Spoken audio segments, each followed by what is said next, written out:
Well, we're super excited to have you on At Home.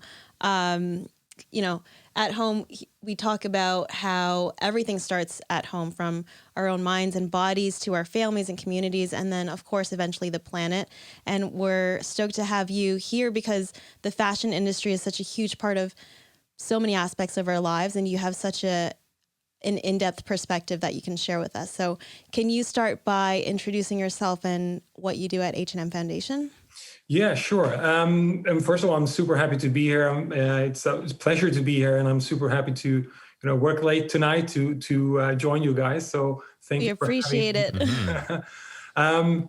So yeah, my role is as innovation lead at H&M Foundation. And probably starting by a few words about the foundation. We're a nonprofit funded by the Stefan Persson family, the main owners and the founding family of the H&M Group.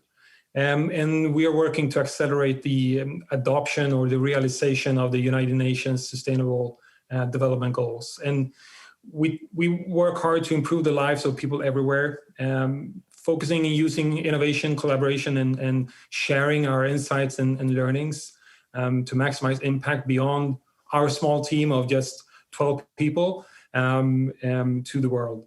And in a way, we're an extension of the values of the family and the company. And so entrepreneurship runs like thick in our blood, and it's a defining trait of who we are even as a nonprofit. And we're sort of, our core topics are inclusive societies and the planet positive fashion industry. And I'm sort of leading the work in the planet positive fashion industry side of the foundation. Our role is to accelerate innovation, and we're addressing obviously the planetary footprint of the industry. And we accelerate innovation, we run inpatient research, and we also try to be sort of constructive activists out there and pushing beyond the actual programs that we're doing as well.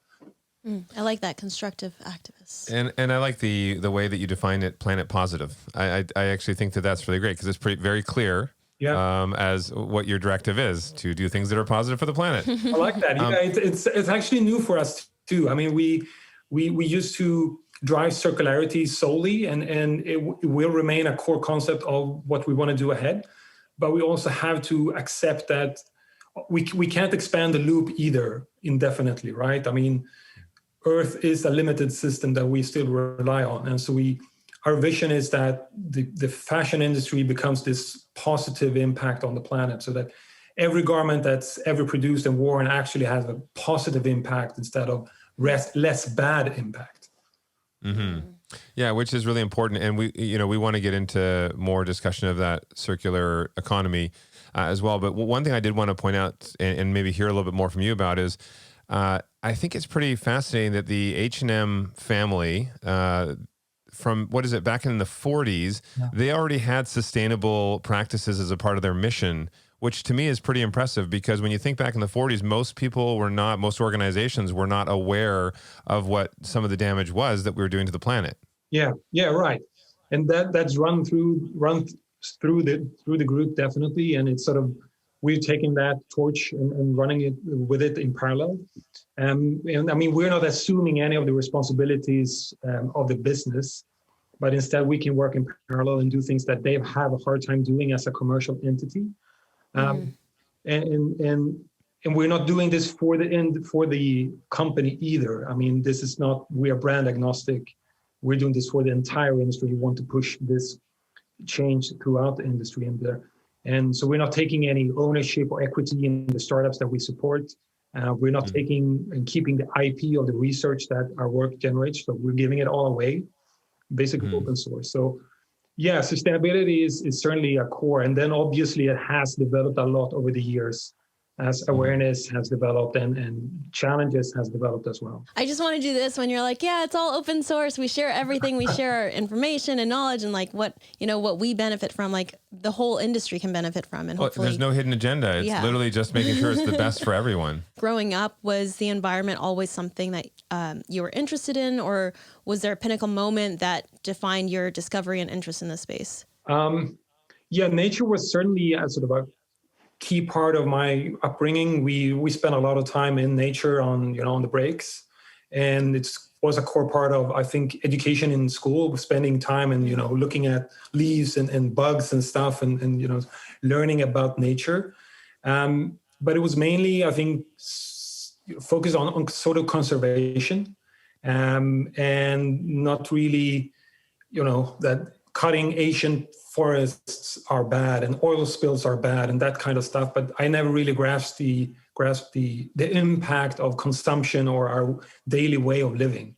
That came a lot later, actually. So, but I was quite fortunate as a kid because I got the opportunity to travel with my parents to some exciting places like, around Sweden and Norway and Europe, but also the US, Australia, and Zimbabwe even. So I got to see these vastly different places on planet Earth and started to appreciate the incredible diversity of nature and habitats, animals, plants, all of that, and could really start to see the difference. The soil looks different, it has a different color in each place. The sun and the sky feels and looks different, and oceans and coral reefs and this like endless beauty of the planet. And that really made a huge impression. And I don't think I really realized it until I got into this role, that's sort of where the seed was planted and why I care about this. And so I think the other big impression from those travels was also seeing other, I think, less fortunate people in the world. I remember it was maybe 9 years old. We were in New York and I had my first encounter and interaction with a homeless man. We were buying dinner at this deli, which is such an exotic concept for a Swede. And then walking out with the food on our way back to the hotel, this guy, homeless man, came up and sort of begged for money. And I just couldn't process. I just couldn't understand how this was possible, that we were just wearing rags. His hair was in like a bundle and just one or two teeth in his mouth. It was just such a strong impression. And that really started a lot of thinking. And I remember crying and asking my parents for a long time about it.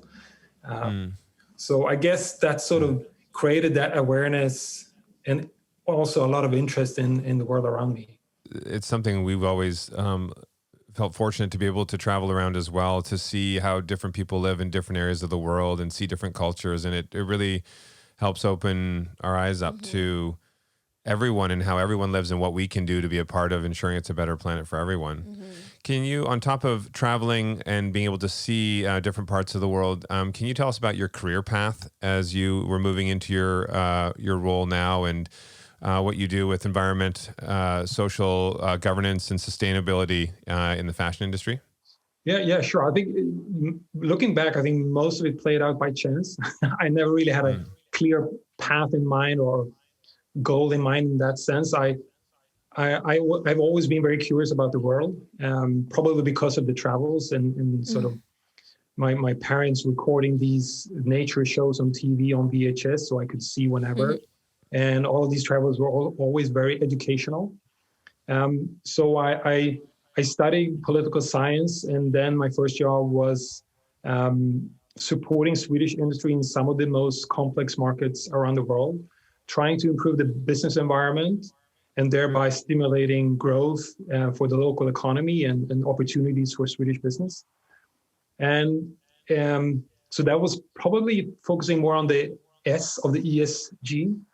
And then as I was working with so many of the biggest Swedish industrial companies, the one company that didn't want to join the group of our work was actually H&M.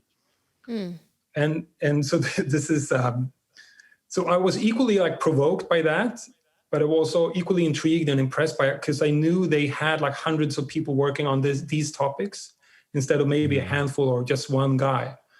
So I knew they had a completely different approach on addressing these challenges as a company. And so I wanted to join. And so I applied for a bunch of roles with the group and obviously with the foundation.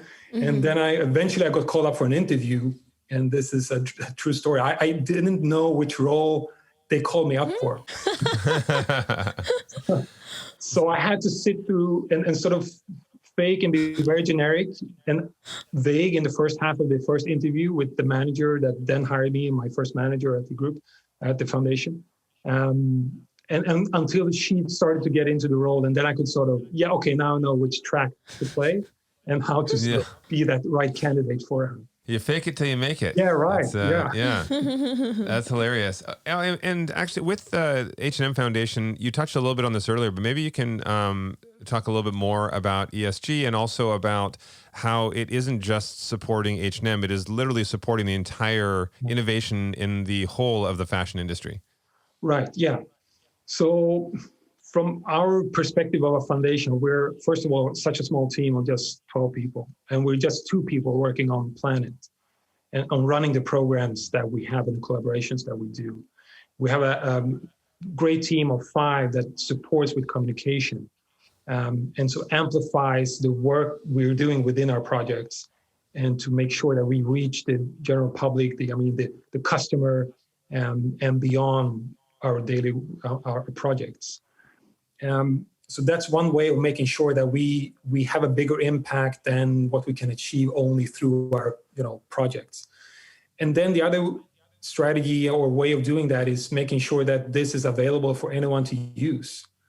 Although H&M is a huge player in the industry, they are still far from the entire industry.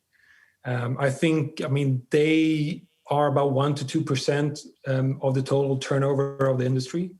So you can imagine the number of players that we need to get on board and why it makes so much more sense for us as a nonprofit to support the entire industry and to push out the entire industry in this direction.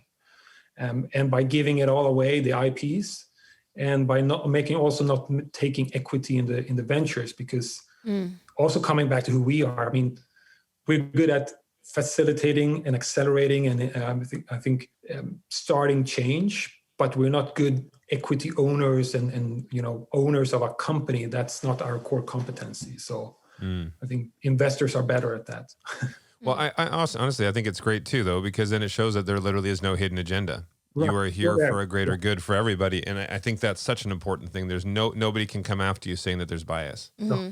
We saw an article you posted recently about the failures that you've come across and what you've learned from that, and I just thought that was really such a great thing to share, because as a foundation to share, what you failed at and what we can learn from it.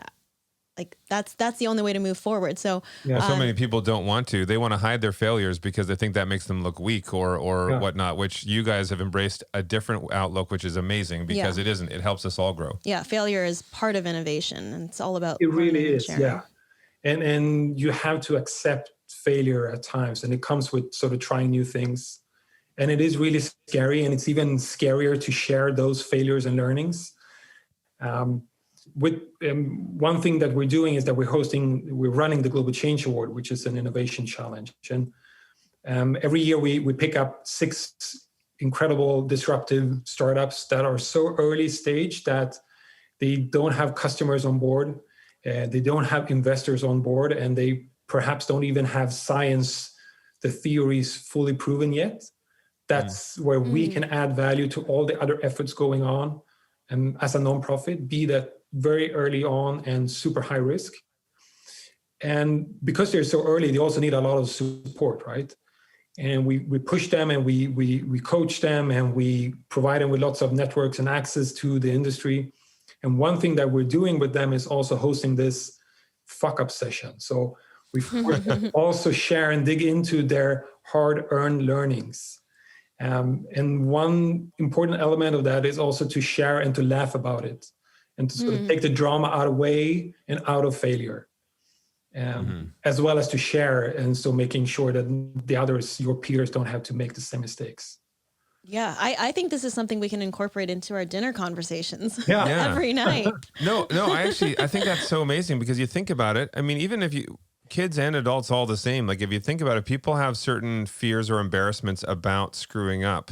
they'll never really push the limits the way you need to innovate. Yeah. And so you're taking that away by actually embracing it and making that a part of the fun of the process. The startups that you're working with, are they all local in Sweden or are they global? No, they're truly global. And most of them come from outside the fashion industry. I mean, that's where we think these radical new ideas can thrive. It's where when they still are fresh and not destroyed by how you're supposed to do things. Yeah. And so we source them from all over the globe. In the first 5 years, we had more than 20,000 entries. One thing that stuck out to me in that article about failures was that there's a lot of talk about closing the loop in reference to shifting from a linear to a circular economy in fashion or any other industry. First, can you define what a circular industry is? And secondly, can you talk about the importance of language in making this whole conversation more inclusive and clear? The majority of our audience is perceived as recycling only. So I think we got like 80% of our entries the first year were on recycling. While we were very clear that we wanted to address all of the pain points across the entire value chain. So we're talking from planning, collections, and to making the actual designs and designing for circularity, to the materials we source, how we produce and make those garments, to, shipping and retail, consumers and how we use those garments, how we extend the life of those garments and pieces before eventually at the very last end recycle those resources. So with what you just said then, do you define a circular startup as a company that's just kind of coming in with that model ahead of the game, or is it, in your own words, what else is there for these startups to consider? Yeah, so they can fix an existing problem, or they can propose a completely new system or a way of doing things. But it can be a technology, a business model, a material, or a process, anywhere in the value chain that enables or directly eliminates waste or recovers, value from resources. So we have a ton of examples of different materials that can replace existing bad ones, or replace very water-intensive ways of dyeing clothes and sort of putting the color onto the clothes, and also making sure that we make all of these products and that they are recyclable, because it's really hard to recycle today because we essentially don't know what's in those garments. And what type of chemicals, what type of materials, the composition of those materials. So, How does plastic affect the industry? Because you see in a lot of other industries, plastic is such a concern, but with polyester and whatnot, how does that work when it comes to reuse or recycle and changing to a different material? No, plastics is certainly a headache because fashion accounts for, I believe, around 35% of microplastics pollution, which is huge. And the most common type of fiber in fashion is polyester, which is plastics. It's basically it's PET, the same material as you have in your plastic, water bottles. On the other hand, we don't have alternatives. So we can't grow enough cotton to replace polyester. In addition to polyester and cotton having very different properties in terms of how you can design a garment, what functionality you can give a garment, say all your water, all of those sporting wear, that's polyester because it transports water, it doesn't absorb water, so it's lighter to your body and easier to when you sweat. But at the same time, we want to find alternatives. But I think plastics, in a short-term solution, we need to be able to recycle polyester. Long-term, yes, we need to find alternatives that are not synthetic. Mm-hmm. We were just listening to the EMA Talk with Malin, the Global Change Award winner from last year, Wearable. Yeah.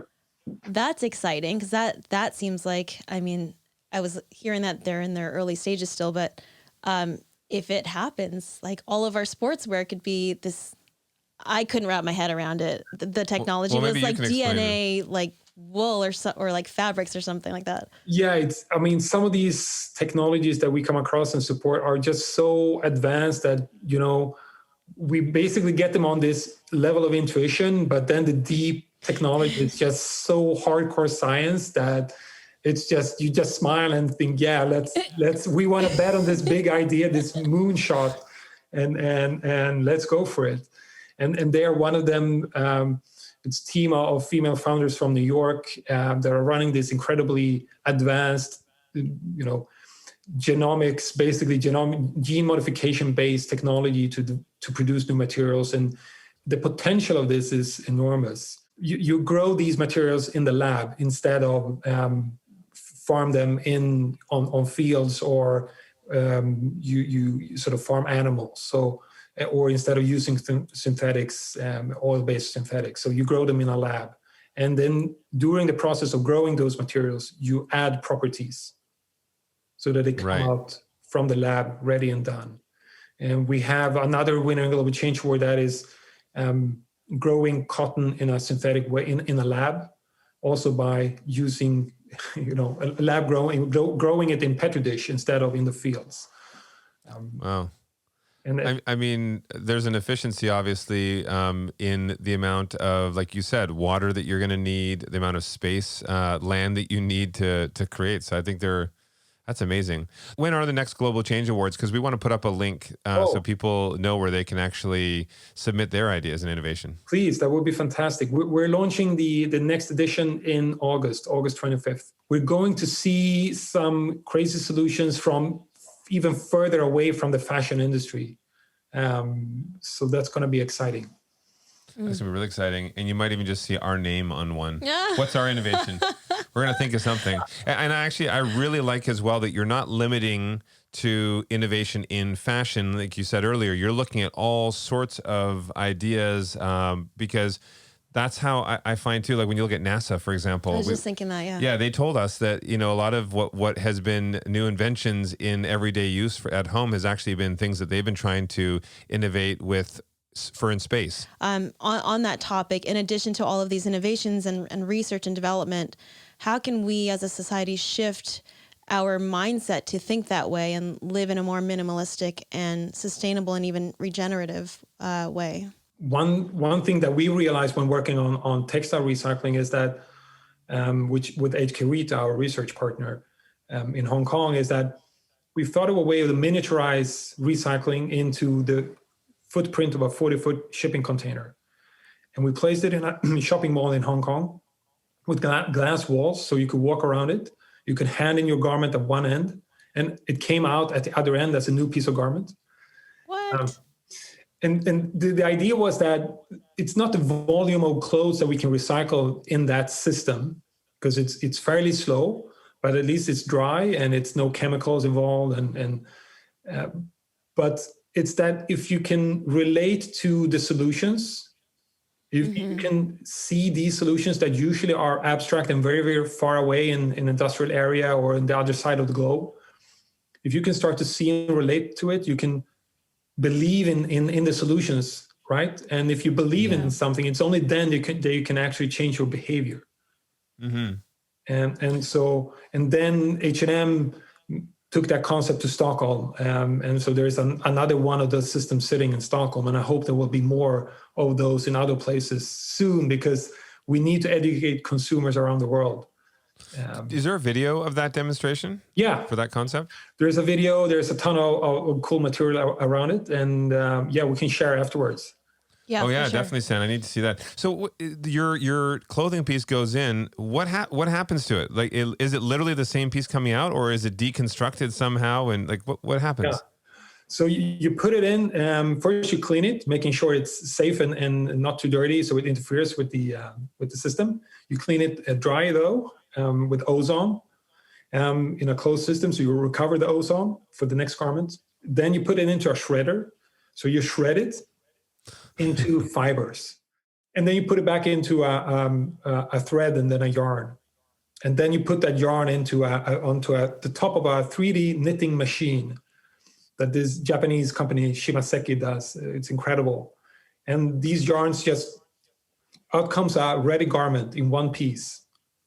How long does that take? So no cutting and sewing. I think it's about 30 minutes What? per sweater. That's like a pizza. Gosh. That's, you know what? That's what can you add one machine next to it that makes pizza at the same time? And then I have everything I need in life, the new sweater. We got to go back to the drawing table and improve our concept for sure. That's when we enter the contest this year. That's our innovation. Edible clothes. That is phenomenal. And I just love, it's energizing for me to hear something new like that, to see that it is changing a habit, because that is, society has taught us that we need more, we need better, we need new. And I think retraining ourselves to not think that way. Yeah. And hopefully, media is a big part of that too. Social media is a big part of that as well. And everybody's sort of subconsciously pushing you to buy new, change. Even though something is still good, you need better and newer.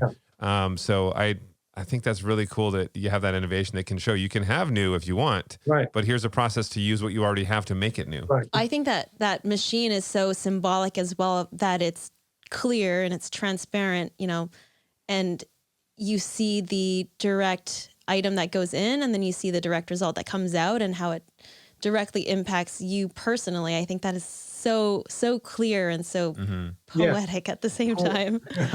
I'm glad you like it. Well, we made him better bring one to LA so you can. Oh my gosh. We'll leave it at our house here if you want. Yeah. I have to say too, we didn't say this earlier actually, but where we first met you was through the Environmental Media Association. And I really love as well that they help share these new ideas as well. There are so many celebrities that are a part of EMA that use their platform to help spread this sort of positive messaging in ways that we can change the world. Yeah, these are the stories that we love to share. Like, that's so exciting. This machine. I think you said something, you put it really well, that, today we have these role models, influencers, celebrities, like you guys, that have the power to influence people and behavior. And it plays such an important role and that's why I thought also EMA plays such an important role to drive this. Can you share with us one of the most hopeful innovations that you've seen over the years? I think one of the most, hang on a minute, I have one right next to me. I show you. Oh, yay. Nice. Show and tell. Yeah, show and tell.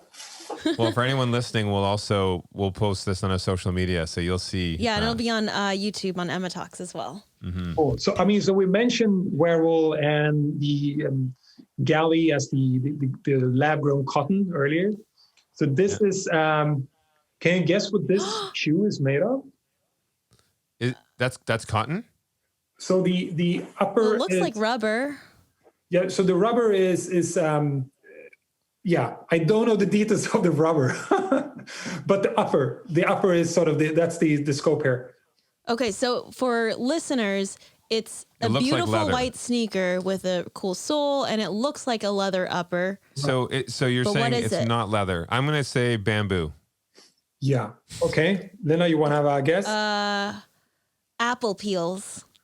You're very close. So this is what? This upper is made out of grape marc. So the leftovers of wine production. So when you make wines, you squeeze the grapes, you get, and the leftover is like the seeds, the skins, and the stalks. Yeah. And this Italian company named Vegea, they convert that into a leather substitute. So hold on a second here. The leftovers from wine grapes, yeah. And that is a white sneaker. Right. Nothing from leftover of wine is ever white. No. It's funny, right? There are no stains. And it's a great excuse to drink more wine. Exactly. There you go. Yeah. I think that's pretty. Wow, that's pretty cool. That's sneaky. Nice. That's really cool. So then tell us this on the opposite side. What's something that needed disruption? What's one of the biggest issues over the years that you've seen that you're hoping innovation will come in to change? Yeah. We're still facing a lot of challenges around water and energy consumption in supply chain. Mm-hmm. It still requires a lot of water to make the bulk of textiles and to dye the textiles especially, as well as chemicals. And then energy, most of production is happening in Southeast Asia, the grids are mainly powered by coal. And so we need to develop those grids, or at the very least make sure that the sites that are energy intensive are run on renewable. And so we need both technology, but also for the water part, a lot of technologies.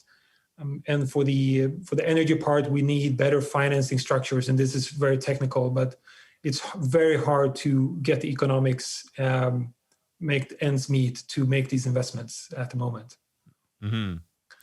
Well, that's the one thing I find too, because we just had a conversation with Ashlyn and Philippe Cousteau about our oceans, and so many people, there's so much awareness that needs to be brought to everyone in so many different areas, but in reality, a lot of what we're all fighting for is connected. Right. Our oceans are connected to the water that's inland, and again, too, with how it's being used or how it's being polluted, depending on if it's product manufacturing or if it's waste. As you said, you guys in Sweden, you've stopped pumping waste into your oceans. So it's all connected. Yeah. And when you're talking about the color as well and all the chemicals used in dyes and treating clothes, it brings me back to like the shift in us as consumers. We want all of these vibrant colors, but this is just what we've been fed and what we're used to. Like maybe if we are more, if we're after like more natural dyes, maybe we'd be used to using color from nature, and that's not going to look the same as all of these synthetic colors. But like if there is like a symbiosis there of like what we want and what we can produce naturally, I think that's like a better path for the future. Indeed, yeah. And there are a ton of very exciting startups doing just that. They are making some beautiful products, but it's not scaling yet. And I mean, they are working so hard for it, but innovation takes time sometimes, and sometimes it's like technical hurdles and barriers, and sometimes it's behavioral, and sometimes it's financial barriers. Speaking of challenges or sort of in things that can make an impact, you and I as consumers, I mean, we can make a lot of impact.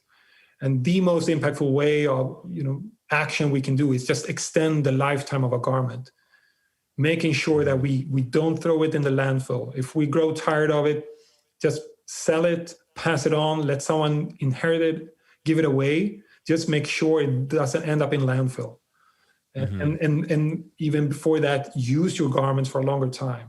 Yeah, well, that's especially something very easy to do. It is easy. I mean, in our space as well, in the home space, when we're designing for families, we're always trying to think of ways too that we're not just filling a house full of stuff that it's trendy now, but they want to get rid of tomorrow, and trying to find ways that we can upcycle something or restore something to bring new life to it. So that's why when it comes to trends, we always just encourage people. Yes, it's trendy, but just stick to, or not stick to, but like, you have to love something, and it has to speak to you and your personality, whether it's spring or winter. You want to love it for seasons to come, and, for you to be able to pass it on to your kids, then that product has more meaning, and it's not just like, in one season connection makes it durable. Yeah. And also, I actually really love, one of our friends was telling us that they have a rule, if they or their kids want a new piece of clothing or whatever it might be, anything that comes in, something has to go out, in the sense that they have to give it to another family. And so I like the idea that there's this tradesies that you're always making sure that life is going to continue with somebody who needs it. And hopefully that new item that's coming in is maybe something that came from someone else, or it's upcycled or vintage, instead of it being just a brand new piece. So I want to do this will probably end up coming earlier on, because you actually said a really nice wrap up, how you said there's hope and positivity, and so that'll be the ending of. But I want to pick up one other thing too. In your industry, so we looking at renewable energy, for example, and talking about solar or just any renewable energy instead of fossil fuel. One of the big roadblocks is actually misinformation and deception, because there are a lot of large companies, large entities who make a lot of money, and they're very powerful, not switching over to fossil fuels. In your industry, in fashion, is it similar in any way that there are certain entities, people, or powerful corporations that are actually pumping out misinformation to ensure things don't change because they're making a lot of money the way it is now? That's a very interesting question. I've never really thought of it that way. Either I'm naive, or I think that the evidence is just overwhelming. If to flip it, I mean, you can't deny the fashion industry's impact. And some say it's the second biggest, others say it's the fifth or 10th biggest polluting CO2 emitting industry. It doesn't really matter what number it is, because it is huge, and we just have to fix it, right? And on top of that, my observation from working with other industries in my previous job is that this industry has no heritage or a tradition of working with innovation and R&D, and it's all of the creative power how went into product design and marketing. There were no mechanisms or structures or even budgets to invest in innovation, in R&D, in all of this. It's sort of such a transformative, and we're talking about the very fundamentals of the fashion industry, perhaps more so than the automotive industry, which has always been based on technical R&D.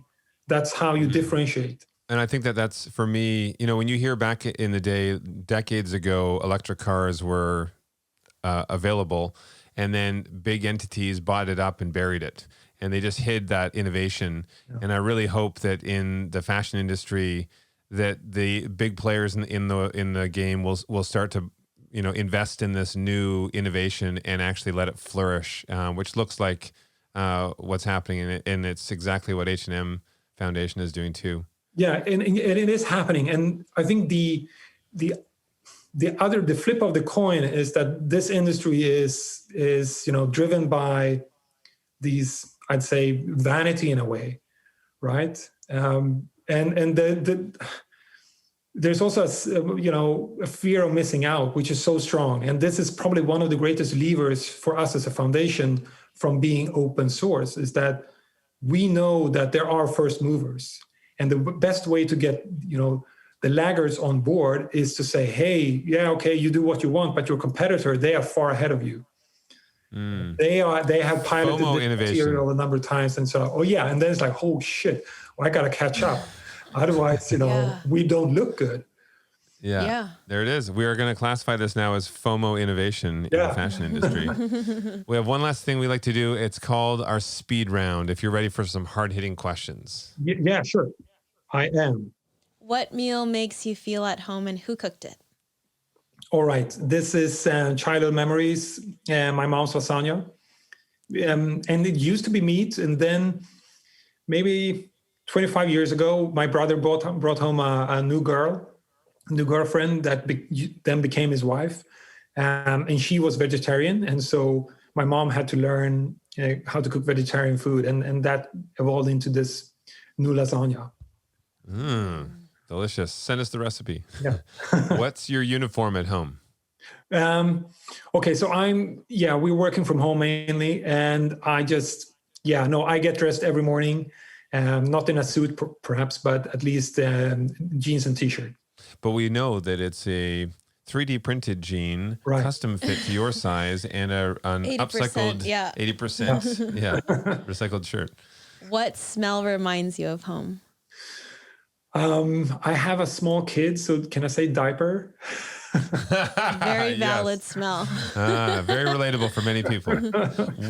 What three things do you have on your bedside table? Oh, okay.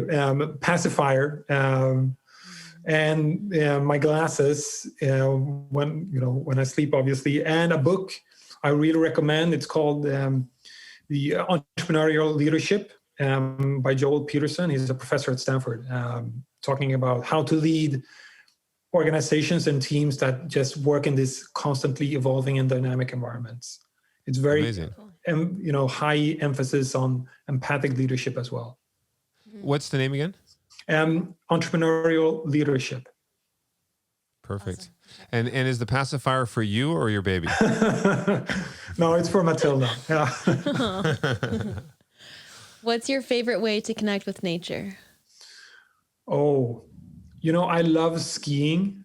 I don't get to do that very often anymore, but it's just my biggest passion outside of family. And So that sensation, I think, of skiing, that the motion and especially skiing, the powder that you guys have back in Canada that we travel to get, that's the coolest way to, I think, experience nature. And that, you ski through the snow and it's endless, the bottomless feeling, and it's just this still so quiet. And it's just you, the snow, and gravity. Have you ever been to Banff? Well, there's so many Swedes that come up to Banff for the winter skiing. No, I haven't. I wanted to go. I actually lived 6 months in Whistler just to ski. And that was such an experience. And we were looking at going to Banff, but we managed to time the worst season ever in Whistler. It was raining all of January. No, that's not good. You got to come back. What's your favorite sustainable hack at home? I think the reuse of clothing, especially with like Matilda growing out of sizes like every week. I'm so fortunate to have a bunch of older brothers with kids that I've just inherited a bunch of children's clothing, and also friends with kids that we have a ton of them. And it's so cool to see Matilda being so proud of wearing her cousin's old sweater, and she knows exactly which sweater is from which cousin. How cute. And that really inspires us to also be a lot more conscious about the turnover of garments and the turnover of things in general, be it, interior stuff, furniture, whatever it is, and making sure we pass it on and at least return it. And then for some mysterious reason, our clothes occasionally shrink. So I don't know if that ever happened to you, but it happens to me all the time. Mysteriously, my clothes shrink so that somebody else can wear my sweaters. I don't know what you're talking about. Mysterious. All right, one last question for you, and this is it. I know you've traveled around. Like you said, you lived in Whistler a little bit, and you were in New York and different areas around the world. Give us your best New York accent. No, I'm horrible. Man, that was tough on the spot. No, I'm just... No, just no. Yeah, no New Yorker for me. Stage fright. Yeah. No, I'm just bugging I'm blushing and sweating. And there you go. Well, hopefully the upcycled shirt has good absorption. But anyway, thank you so much for joining us. A lot of information here. I mean, this is something you live day in and day out, but honestly, there are a lot of things that are great reminders and new things we didn't know to think about. And we look forward to sharing links to what you've talked about and show some of this innovation to get everyone else thinking on the same page. Yeah, we're so excited to share your continued work and all of the new innovations that come out of the Global Change Awards. Thank you so much for having me. This has been such a pleasure. And I'm already thinking of these points of collaboration between, your other business of interior goods, right, and furniture, and the fashion industry. Let's continue.